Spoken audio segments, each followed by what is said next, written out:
Présence protestante, une émission de l'Église protestante du Sénégal, présentée ce soir par Florence Kembo à la cabine technique Ouleili.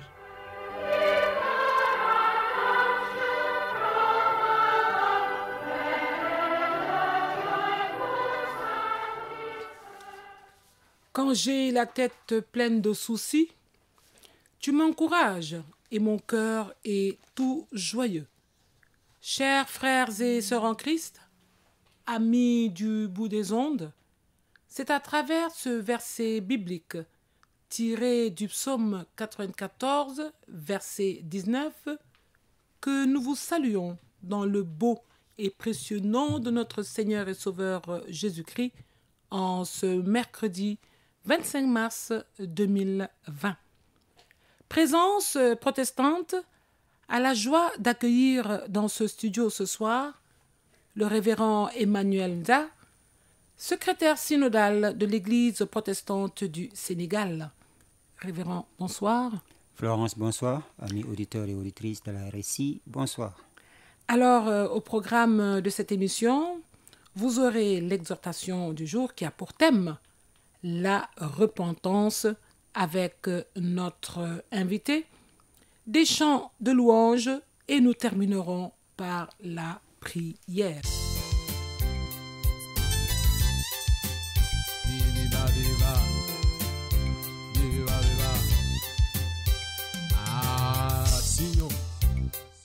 Wavinima ajotonga benenyong efufu ya mangazu yesinyo ajote fo wavini baba se baba to imba amuna be mane nyong yin ja sobe sawom sinyuna javini bote ya bendike boba ya sinyuna ajote nde majumi ana mi bote wo abe Nyayane yemena anga sinyua javini mia Anamuna ma sienga tate vini sinyo Yana sinyo Javini mia abo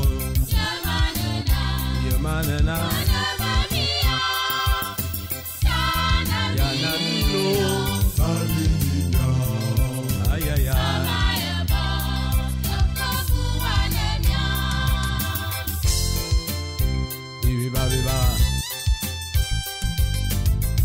Viane boile ne nyumunu ngumanele ya enen kot ajotembo esaya sengule ya danga masawe ngasinyuna javini mia yane yemena amuna minji kebo baya sinyo betechela ne mileme yoba jojomenya ye jinga jimia ye nyunga jimia ye jaya mwisawona nane yoba ya mamamete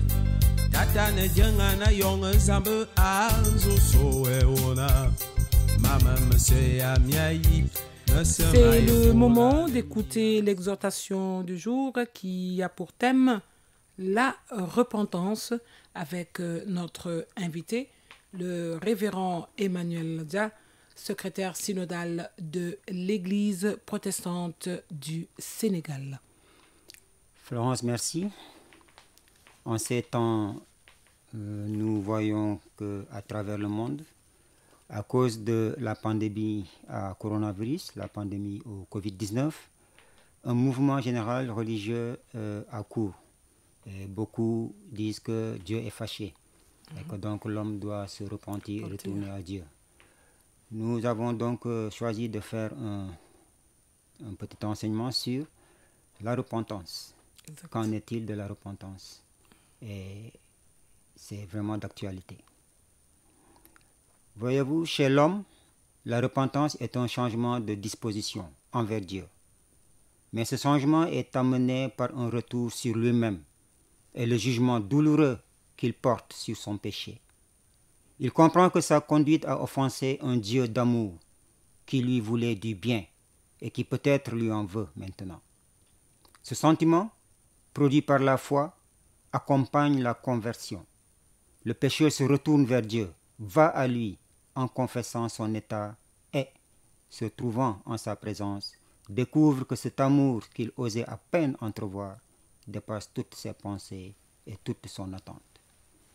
La parabole du fils prodigue nous décrit en détail le travail d'âme par lequel un pauvre pécheur, convaincu de sa culpabilité et repentant, arrive en fin de compte dans les bras du Père et entre dans sa maison revêtu de la plus belle robe. Nous lisons en Osée chapitre 6, le verset 1. « Venez, retournons à l'Éternel, car il a déchiré, mais il nous guérira.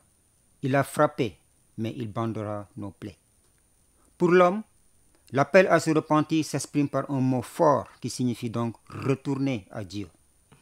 Il en est de même pour une nation entière. L'exemple classique de repentance nationale est pour nous dans la Bible celle d'Israël. Lorsqu'il retourna à Dieu, résolu à observer de nouveau sa loi, au temps donc du roi Josias. Dès qu'une nation devient prospère, elle se suffit à elle-même et se détourne de Dieu en règle générale. Dans le Nouveau Testament, le remords est associé à la repentance, mais c'est plus qu'être désolé ou même que changer d'état d'esprit. L'idée de repentance y est celle d'une complète transformation de la motivation et de la direction de la vie, qui conduit donc à la conversion. Ceci explique pourquoi Jean-Baptiste, à l'entame du Nouveau Testament, appelait le peuple à se repentir. Le Seigneur Jésus a répété l'appel à la repentance et illustré sa nature radicale par la parabole du Fils prodigue. Cependant, soumission totale à la miséricorde de Dieu que nul ne mérite est illustrée par la parabole du collecteur d'impôts, dans la parabole du pharisien et du publicain. Se repentir et se convertir, c'est devenu comme un enfant qui vit dans une humble dépendance du Père et se confie en lui. Les apôtres dans leur prédication appelaient à la repentance comme préalable, avec la double exigence de se détourner du péché et de se tourner vers Dieu. La repentance, qu'est-ce donc? La repentance signifie donc changement de mentalité, d'intention. C'est la tristesse qu'on éprouve de ses péchés et la douleur d'avoir offensé Dieu, suivie de la décision de changement radical. Quelle est donc la nécessité de la repentance? Si la foi est la condition essentielle du salut, elle doit être accompagnée d'une vraie repentance. Le premier message de l'Évangile est « Repentez-vous et croyez ». Repentez-vous et croyez. Il disait le Seigneur Jésus, le temps est accompli et le royaume de Dieu est proche. Repentez-vous et croyez à la bonne nouvelle. Le Seigneur Jésus est venu sauver non pas des justes, il n'y en a aucun, mais des pécheurs qui, dans l'humiliation, se reconnaissent comme tels. Et il nous le dit, ce ne sont pas ceux qui se portent bien qui ont besoin de médecins, mais les malades. Allez et apprenez ce que signifie « Je prends plaisir à la miséricorde et non au sacrifice, car je ne suis pas venu appeler des justes, mais des pécheurs. » Voilà donc, chers amis auditeurs et auditrices, toute la nécessité de se repentir, parce que Dieu même nous y appelle. Quelles sont alors les étapes d'une repentance? Nous pouvons en compter 5. D'abord, il y a la conviction de péché, le profond regret d'avoir offensé Dieu. Seul le Saint-Esprit peut produire cette conviction. En Jean 16, le verset 8, nous lisons « Et quand il sera venu, il convaincra le monde en ce qui concerne le péché, la justice et le jugement. » Attristé lui-même, le Saint-Esprit répand sa tristesse dans le cœur qu'il veut gagner. Et cette tristesse, selon Dieu, produit une repentance à salut qu'on ne regrette jamais. La conscience sincère est vivement touchée, même chez les païens privés de certaines lumières, car tout homme sait pertinemment quand il a enfreint une loi morale. L'expérience de David est typique. Hanté par le regret de sa faute, il voit qu'il a par-dessus tout péché contre Dieu. Et après donc cette conviction de péché, que faut-il faire? Sinon la confession. Beaucoup d'hommes savent très bien qu'ils ont mal agi, mais ils ne veulent pas en demander pardon à Dieu. David lui-même, gardant le silence, ne trouvait aucun repos. Lorsqu'il eut reconnu et confessé son crime devant le Seigneur, il obtint aussitôt l'assurance du pardon. Et donc, ce qui va suivre, c'est l'abandon du mal. La troisième étape. La vraie repentance produit un dégoût du péché, une rupture des mauvaises habitudes suivies jusque-là. Il s'agit par un changement de vie de produire des fruits dignes de la repentance. Paul prêchait partout la repentance et la conversion à Dieu avec la pratique d'œuvres dignes de la repentance. Acte 26, le verset 20. À ceux de Damas d'abord, puis à Jérusalem, dans toute la Judée et chez les païens, j'ai prêché la repentance et la conversion à Dieu avec la pratique d'œuvres dignes de la repentance. En faisant ainsi, nous allons donc à la quatrième étape qui est la complète soumission à Dieu. C'est la conversion et le cri de l'homme terrassé qui s'écrie « Seigneur, que veux-tu que je fasse ?» La repentance envers Dieu n'a d'effet que si elle est suivie de la foi en Jésus-Christ. Oui, la repentance envers Dieu n'a d'effet que si elle est suivie de la foi en Jésus-Christ. Acte 20, le verset 21. Annonçant aux Juifs et aux Grecs la repentance envers Dieu et la foi en notre Seigneur Jésus-Christ. Car en elle-même, la repentance ne peut aucunement effacer le péché. Elle dispose le cœur à l'humiliation et à l'acceptation du pardon que seul Jésus-Christ nous a acquis à la croix. Enfin, la cinquième étape, après tout cela, c'est qu'il faut sanctifier son quotidien. Donc c'est la persévérance dans une attitude constante de repentance. Tant que nous serons ici-bas, nous aurons des progrès à faire, des victoires à remporter. Nous ne sommes pas obligés de pécher, mais la possibilité en est toujours présente. Surtout en face de textes tels que celui de Jacques, le chapitre 4, le verset 17. Celui donc qui sait faire ce qui est bien et qui ne le fait pas commet un péché. Un chrétien auquel sa conscience ne parle plus est dans un état terriblement dangereux. Jean écrit aux enfants de Dieu. Si nous disons que nous n'avons pas péché, nous nous séduisons nous-mêmes. Nous le faisons menteur. Paul nous avertit que nous pouvons toujours attrister l'Esprit de Dieu qui est en nous. Que doit donc faire le croyant, convaincu d'une faute dans sa marche journalière? Ne pas se contenter d'un grand acte de repentance lors de sa conversion, mais persévérer chaque jour dans une attitude de repentance, confesser aussitôt tout péché reconnu et saisir la purification que lui offre le sang de Christ répandu au calvaire.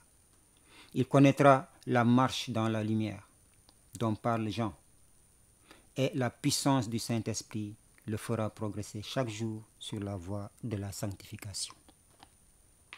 Une telle repentance, amis auditeurs et auditrices, est un don de Dieu. Sans son aide et sans son esprit, il est impossible de se repentir. Ceux qui ont délibérément et jusqu'au bout repoussé le Christ et refusé son salut ne peuvent être amenés à la repentance. Hébreux le chapitre 10, les versets 26 et 27. Car si nous péchons volontairement après avoir reçu la connaissance de la vérité, il ne reste plus de sacrifice pour les péchés, mais une attente terrible du jugement et l'ardeur d'un feu qui dévorera les rebelles. Ils connaîtront peut-être le remords tardif, un repentir superficiel et inefficace comme celui d'Ésaü devant les conséquences de son attitude profane, quand il a vendu son droit d'aînesse pour du ragoût. Ou encore le repentir désespéré de Judas qui ne le conduisit qu'au suicide. C'est la tristesse du monde, en fait, qui produit la mort. En 2 Corinthiens, le chapitre 7, le verset 10, nous lisons « En effet, la tristesse selon Dieu produit une repentance à salut, dont on ne se repent jamais, tandis que la tristesse du monde produit la mort. » La vraie repentance est le grand remède à toutes nos difficultés.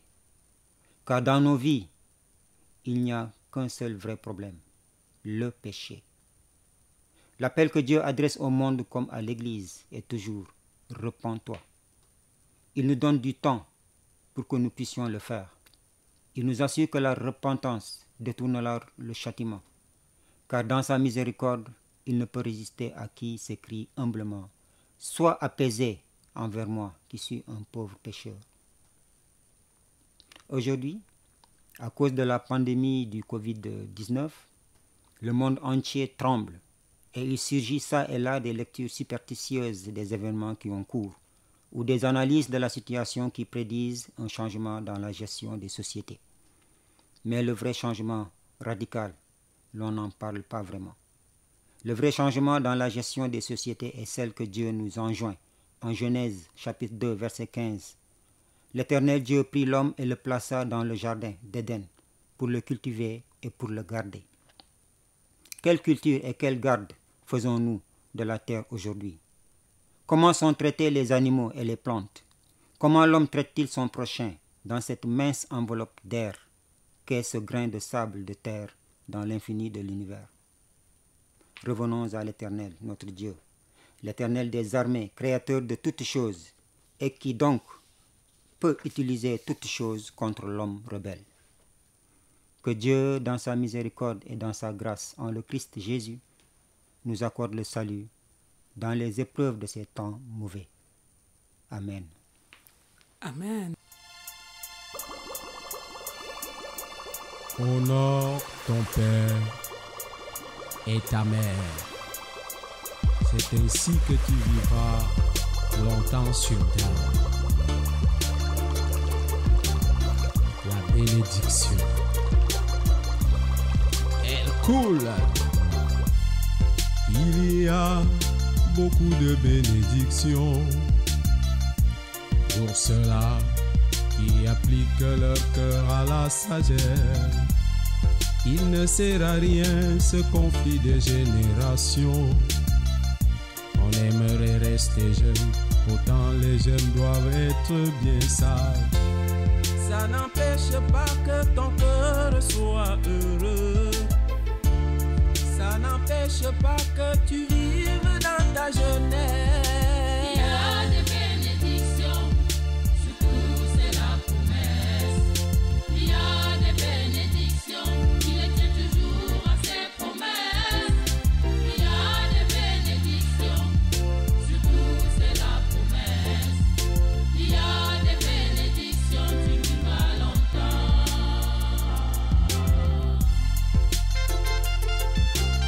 Ah ouais, il faut écouter la sagesse. Si tu veux vivre longtemps sur terre, honore ton père et aussi ta mère. C'est la loi de Dieu, accompagnée de la promesse. Elle est aussi facile par amour et par affection. Ça n'empêche pas que tu aimes bien la vie. Ça n'empêche pas que tu vibres dans ta jeunesse. Il y a des bénédictions, surtout c'est la promesse. Il y a des bénédictions, il tient toujours à ses promesses. Il y a des bénédictions, surtout c'est la promesse. Il y a des bénédictions, tu vivras longtemps. La crainte de l'Éternel, c'est le commencement de la sagesse. Écoute la voix de Dieu, tu seras guéri. C'est par eux que tu as vu la lumière. Il est donc juste que tu leur rendes un hommage.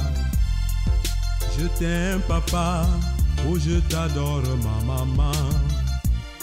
Que de belles paroles qui adoucissent même les cœurs durs. Tu devras te battre car c'est là la clé du... Vous êtes à l'écoute de Présence protestante sur Radio Sénégal International 92.5 FM. Notre émission touche à sa fin. Nous allons demander au révérend Emmanuel Da de nous conduire dans la prière. Prions le Seigneur. Dieu, notre Créateur et notre Père, Nous t'implorons pour tous les hommes, quel que soit leur état ou leur condition. Fais-leur connaître tes voies et à toutes les nations révèle ton salut. Accorde-nous de nous repentir devant ta face et d'obtenir le salut en Christ, Seigneur et Sauveur.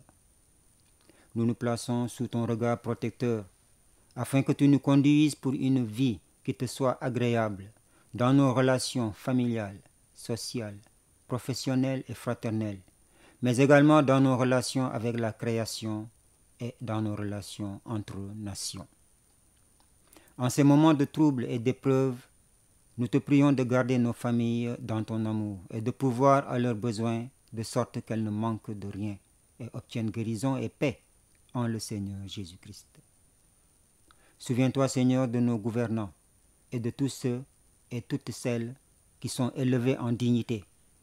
Inspire leurs actes pour le bien-être des populations que tu as placées sous leur autorité pour une plus grande pratique de la justice, du pardon, de la réconciliation et de la paix.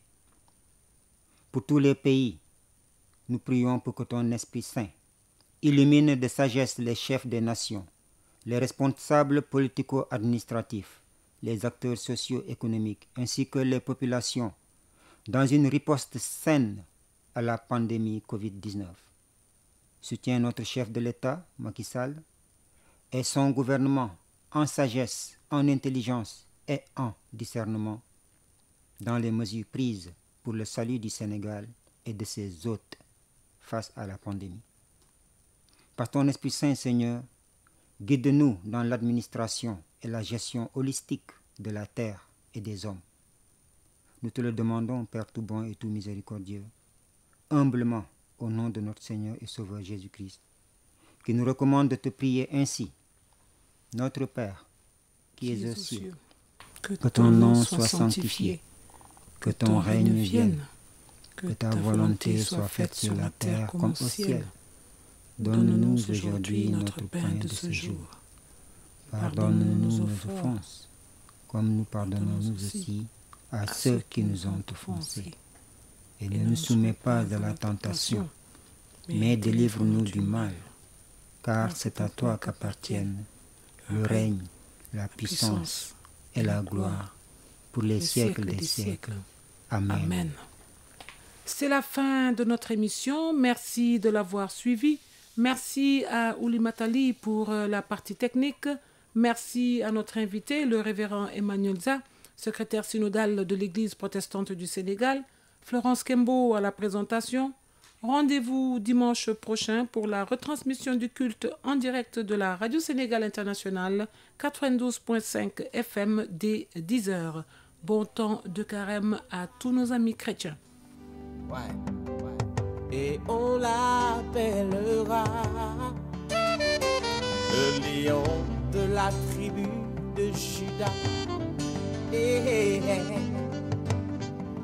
Vêtu de gloire, Adonai viendra. Oh ouais. Et on l'appellera le lion de la tribu de Juda. Et ce jour-là, on dira Alléluia, Alléluia, Alléluia.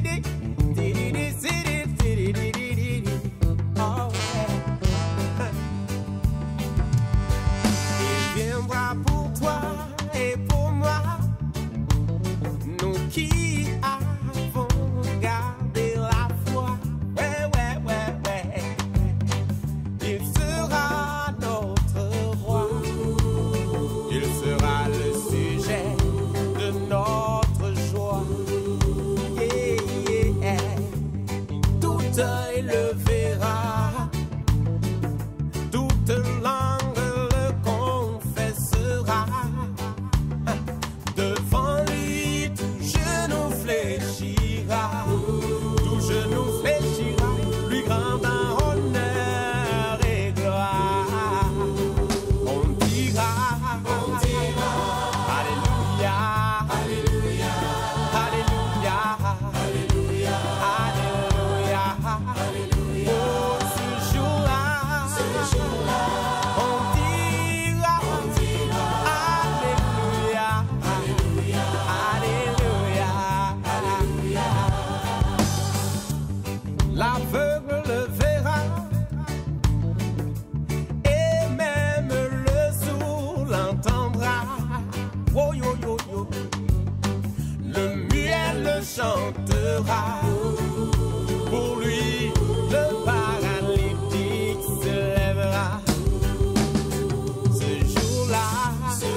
Il est le Dieu des orphelins.